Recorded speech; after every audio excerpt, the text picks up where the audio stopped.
Alors, bonsoir à toutes et à tous. On est toujours en direct de l'Open Bloren, de l'espace VIP de l'Open Bloren. Mais on va changer un peu du tennis puisque là, on a la chance d'accueillir 4 combattants. On va changer un peu de discipline. 4 combattants qu'on va vous présenter. Donc déjà, on va vous parler de Lucas, qui est le coach de Monkey Gym, de la salle Monkey Gym. Bonjour. Bonjour Lucas, ça fait plaisir de te retrouver parce qu'on se connaît un petit peu en dehors, on s'est déjà côtoyé un petit peu. Donc toi, tu es quand même t'es un ancien combattant de boxe thaïlandaise qui a un palmarès bien fourni, il me semble. Est-ce que tu peux nous parler de ton palmarès déjà? J'ai combattu principalement en boxe thaïlandaise, comme tu disais tout de suite. J'ai fait un peu plus de 60 combats professionnels, donc principalement en boxe thaïlandaise, un petit peu en kickboxing, un tout petit peu en MMA. D'accord. Et voilà, j'ai eu un titre de champion du monde, notamment il y a une dizaine d'années maintenant. Bravo, félicitations. C'est l'occasion de te reféliciter, mais c'est propre. Ouais. Merci, merci. Yes. Et donc suite à ça, toi, t'as arrêté de combattre, c'est ça? Ouais, c'est ça, ouais. T'as arrêté de combattre Ouais. et tu t'es dit, je vais monter une salle? Exactement. Une salle de MMA. Ouais. D'accord. Alors, on fait du MMA, on fait aussi du pied-point, kickboxing et boxe thaï en compétition, et après d'autres disciplines complémentaires à tout ça. D'accord. Le projet, en fait, c'était de proposer une structure qui va permettre aux combattants de pouvoir vraiment se préparer le mieux possible. Donc de sortir du schéma, on va dire, associatif, traditionnel, avec quelques créneaux par semaine. C'est ouvert toute la journée, tous les jours, pendant les vacances, etc. Ils peuvent faire leur préparation physique, ils peuvent s'entraîner tous les jours dans les différentes disciplines dans lesquelles ils combattent. L'idée, c'était vraiment de proposer quelque chose où les combattants vont pouvoir vraiment s'épanouir et exploiter, on va dire, leur meilleur niveau. Et aussi de proposer le plus de cours possible pour tous ceux qui viennent simplement pour faire du loisir, en fait, finalement. Pour le loisir. Ouais. Ça représente à peu près combien d'adhérents, la salle Monkey Gym? Je veux pas dire de bêtises, mais on est entre 150 et 200 à peu près. D'accord, Ouais. donc ça commence à faire du monde. Ouais, ça commence. Ça ouais. commence Ouais, à on faire du cherche à monde. pousser les murs même, tu vois. Ouais, bah en plus je vois très bien où est située la salle et c'est Ouais. vrai que ça va vite être petit Ouais, du coup. ouais. On vous entend de ça tape de dehors là, on Ouais. entend quand tu passes sur la dalle. Allez, si bah tu peux d'ailleurs nous dire où elle est située la salle s'il y en a qui veulent venir s'inscrire. Donc on est au 10C rue de Brest, donc sur la dalle des Horizons, en bas de la place des Lys. Voilà, on a un petit club familial, on va dire, convivial. Faut sur pas oublier de préciser, je pense que c'est derrière parce que la dalle elle est un peu particulière, on voit pas trop, c'est derrière le centre, c'est un centre médical ou un centre dentaire maintenant. Derrière la clinique dentaire, voilà. Ouais. Donc vous le voyez pas tout de suite si vous allez sur la dalle, c'est derrière, faut pas hésiter à aller voir. Exactement, on est caché un peu. Voilà, et il faut pas avoir peur de rentrer parce que c'est cool. En vrai, super ambiance et tout le monde est cool. Je te remercie. Donc pas de souci. Et donc ouais, qu'est-ce que tu as voulu monter toi un club MMA vraiment Alors ouais, donc l'idée c'était de participer à développer aussi cette discipline. Qui est moins connue que les autres, exactement, on va dire, qui arrive plus tardivement. Qui est plus nouvelle, entre guillemets, en tout cas en termes de popularité en France, que ça fait quand même très longtemps qu'elle existe. Oui, bien sûr. Mais en France, c'est plus récent quand même. Ouais, l'intérêt pour le MMA est plus récent. C'est beaucoup plus récent.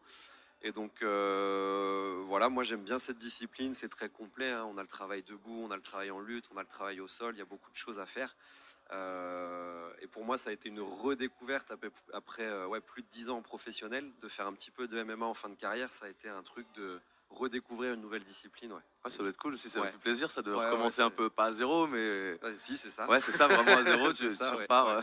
Faut du courage, bravo, félicitations. Bah, je te remercie. Félicitations. Et là, donc, tu es venu avec des combattants à toi, exactement. À toi, qui n'appartiennent pas, mais qui combattent sous la bannière coach et que je manage. Je te laisse nous les présenter dans l'ordre que tu choisis, du plus. Eh ben, on va garder nos 2 combattants MMA pour la fin et on va commencer par Lysandre Mercier, donc combattant professionnel en kickboxing, en K1, qui a fait son premier combat au Glory là, la semaine dernière. Donc une grosse scène.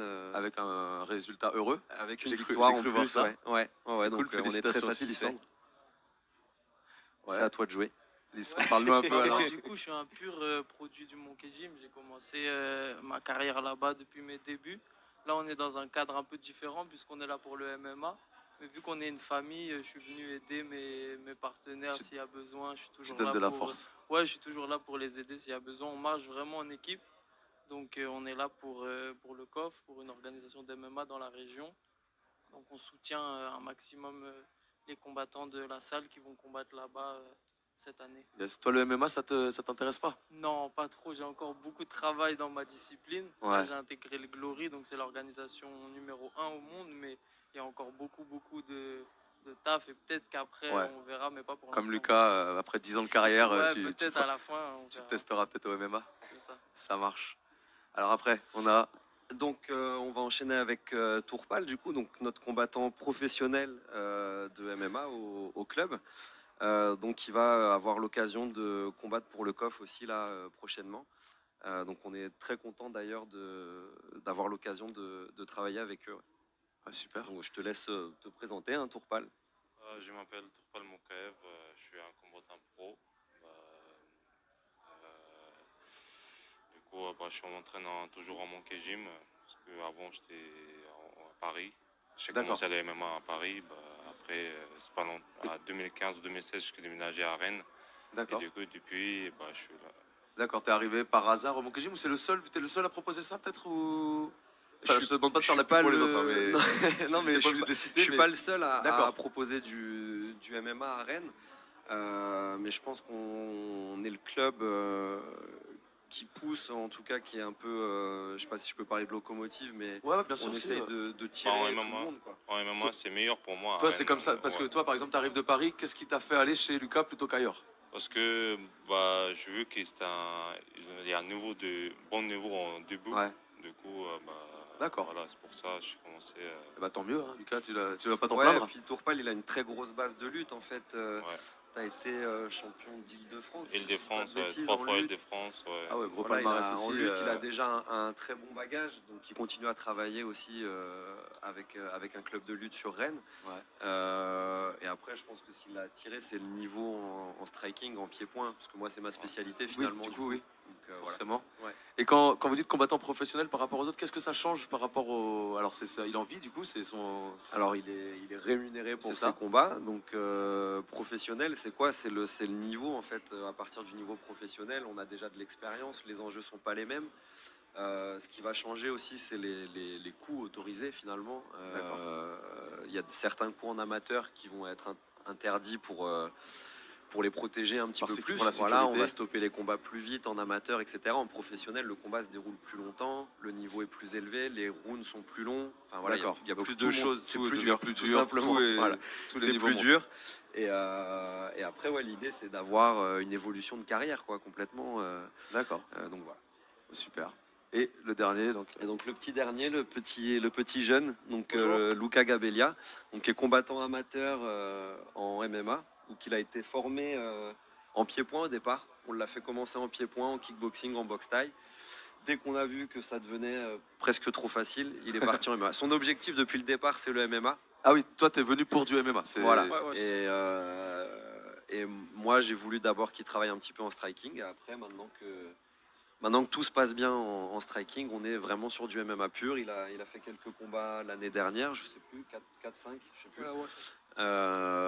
Et donc voilà, pareil, il va faire ses débuts avec Koff aussi là bientôt. Et voilà, on espère que ça va bien se passer. Ouais, ça va bien se passer. En fait, ah oui, mais il n'y a pas de raison. Au début, tous mes entraînements et tout, j'ai commencé en Géorgie. Je viens de Géorgie d'ailleurs. Et dès que je suis arrivé à Rennes, j'ai trouvé le salle Monkey Gym et j'ai retrouvé l'ambiance que moi je voulais retrouver ici. Et c'était pas avec des gens avec qui je m'entraîne, c'était pas juste les collègues d'entraînement ou une équipe, c'était juste l'ambiance de familiar que j'ai trouvé ici. Famille, voilà. D'accord. Et ça a été au début pour te forcer à faire du striking comme il dit, alors que toi tu voulais faire du MMA, t'as accepté rapidement en fait, de passer par là? Ou il a fallu le pousser? Il va te répondre, mais je crois que... Je voulais faire du MMA. Mais en fait, mon parti que je préfère des MMA, c'est plutôt le striking. D'accord. Donc ça va. Tout s'explique. Au début, c'était bien, mais là, ça commence à être un peu dur. Donc, voilà. Et du coup, on s'entraîne beaucoup, on s'entraîne à fond, 2 fois, 3 fois par jour pour le 1er décembre au COF. Et du coup, on se prépare bien, même moi, même Tourpal. Et du coup, j'espère qu'on aura l'occasion de représenter la Rennes et Monkey Gym. Ah oui. En tout cas, ça doit exiger une discipline, c'est une discipline d'acier, quoi. Ouais, c'est du travail. Du travail, du courage. Ils ont tous soit les études, soit le boulot à côté. Ensuite, faut aller à l'entraînement, il faut trouver du temps pour tout ça. Voilà, c'est vraiment un sacrifice, entre guillemets, respect, ce qui fait plaisir, mais ça reste un sacrifice au quotidien, quoi. Respect. Donc nous, c'est vrai qu'aujourd'hui, si vous êtes là, c'est plus pour parler du COF. Maintenant qu'on a parlé de Monkey Gym, on voulait parler du COF, donc le King of Fighters, qui a eu lieu, il y en a un qui a eu lieu à la Glace Arena de Cesson en juin dernier, si je dis pas de bêtises, donc organisé par Gianni et Jérôme, entre autres. Et donc là, toi, tu avais envoyé des combattants. Je crois qu'il s'est passé ça a pas pu les combats n'ont pas pu avoir lieu. On a eu un souci en fait. Alors après, il y a une partie que moi j'aime pas trop, mais qui est obligatoire, qui devient très administrative dans les sports de combat, vu que ça se professionnalise de plus en plus. Il y a des grades à passer. Donc Lucas, pour commencer, devait passer un grade, en fait, un niveau, d'accord. Voilà, un petit examen. Et en fait, cet examen-là a été annulé.